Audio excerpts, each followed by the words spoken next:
Ассалаумағалейкум. Қалдарыңыз қалай, қадірменділер? UFC-дің жұлдыздарының бірі Хамзат Чимаевқа қарсылас табылмай жатыр. Бұл туралы ұйым президенті Дана Уайт мәлімдеді. Оның айтуынша борызбен шығудан 4 қарсылас бас тартыпты. Бірақ олардың кімдер екендігі айтылмауда. Әрине, мұнда рейтингтің үздіктер екендігі анық. Әзірше еш нәрсе білмеймін. Оған жекпе-жек ұйымдастырумен айналысып жатырмыз. Қазір-ақ оның мәселесін шешкіміз келеді. Дегенмен сіздерге айтар, әзірге еш ақпарат жоқ, деді Уайт. Чимаевпен ешкім шыққысы келмейді дейді. Бірақ жатса да тұрса да онымен октагонды бөлісуді армандап жүргендер бар емес пе? Солардың бірі Шавкат Рахмонов.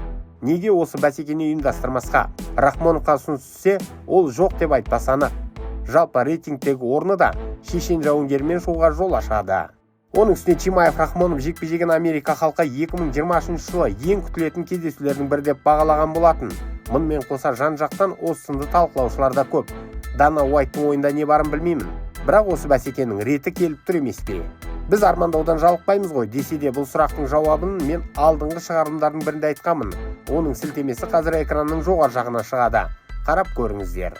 Бұл шынымен де супер жекпе-жек болар еді. Әлем қызығатын бәсеке. Уақыт өткен сайын қызығушылықта көтеріліп келеді. Екі жігітте талант әрі жан-жақта. Аяқта тұрып төбелесте де, грэпплингте де деңгейлер жоғары.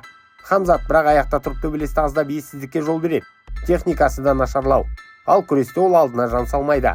Шавкат керісінше соққы алмасуда шеберлеу. Ал UFC әзірге оның толыққанды күресін көрген жоқ. Өйткені әзірге ешкім Рахмоновты партерге алып кете алмаған болатын. Негізі аталмыш сын туралы айта берсек тоқтау қиын, сондықтан армандағы бәсекені айта бермей шынайы өмірге түсейік. Ал мұнда Рахмонов 5 наурызда Джефф Нилмен шығады деп күтіп отырмыз. 15 қаңтарға белгіленген сын болмады. Нил жарақат алдым деген желеумен бас тартты. Ішкі түйсігім осы сын болмайды-ау дейді. Тағы бір сылтау тауып UFC жекпе-жекті болдырмауы мүмкін. Әдетте ұйым тым жылдам жоғары өрлеп бара жатқандарда осылай тежеп отырады. Шавкаттан барлық қарсыластар бас тарта қашқанда осы Нил қалай ғана келсе кетті деген сұрақ туындаған. Бір шикілік бар әйтеуір. Оны матчмейкерлер ғана біледі. Ал Нилмен сын өтіп, оны Шавкат жеңсе ары қарай не болмақ деген сұрақ бар. Олай болса көшпенді қазақтың ендігі оппоненті Гилберт Бёрнс болуға ғажап емес. Әлде Стивен Томпсон ба? Томпсон Рахмоновпен шықпайтындығын бұдан бұрында айтқан. Сондықтан Бёрнс тиімді қарсылас. Ол ешкімнен қаймықпайтын батыл жауынгер. Енді UFC-ге үмітпен қараймыз. Наурыздағы жекпе-жек өтсе екен деп тілейік. Әйтпесе кездесулер арасы ұзап барады. Айтпақшы 5 наурыздағы 285 номерлік турнир сұмдық болайын деп тұр. Өйткені осы кеште Джон Джонс октагонға жаңа салмақ оралады. Ол Сирил Ганнмен шығады. Ұйым бұл кездесуді бекітіп қойды. Қосалы Фрэнсис Нгану бос қалдырған вакантты белбеуге таласады. Кештің басты оқиғасы осы ғой. Ал Рахмонов Нил бәсекесі Co-Main Event болады деп топшылап отырмын. Өйткені басқа жұлдыздар көрініп тұрған жоқ. Шавкатпен бірге Америкаға Асу Алмабаевта барған еді. Ол оқу-жаттығу жиынына қатысып, сол жақтың атмосферасымен танысты. Сосын елге келгенде UFC-ден бір емес 2 рет шақырту түскенін айтты. Бірақ бұл жарақат алғандардың орнына шығу ұсынысы екен. Яғни бір кездесуге ғана келісімшарт болған. Асу асықпаймын деп отыр. Ол қазір Бахрейндік Брейв лигасының жұлдызда. Ол жақта жап-жақсы келе жатыр.